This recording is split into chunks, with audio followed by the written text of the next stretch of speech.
हाय दोस्तों, तो देखिए अगर आपकी स्कूटी में भी पानी जाने से या बारिश के मौसम में आवाज़ आ रही है तो देखिए इसे कैसे ठीक करते हैं। देखिए दोस्तों, पहले इसको चैम्बर को खोल लेना है और इसमें बेल्ट के पास में जो गियारी होती है इन पे ग्रीस और ऑयल लगाना है। देखिए दोस्तों, ऐसे लगाया जा रहा है। देखिए दोस्तों, और चला के भी चेक करना है। ये देखिए अब किक वाली गिरारी में भी थोड़ा ऑयल डालना है। देखिए दोस्तों, ऑयल डल चुका है और इसको वापस से फिट कर देना है। देखिए दोस्तों, ऐसे लगाया जा रहा है।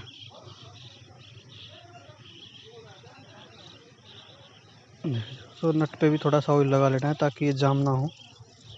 अब वापस से इसे कस देना है और स्कूटी बिल्कुल भी आवाज़ नहीं करेगी।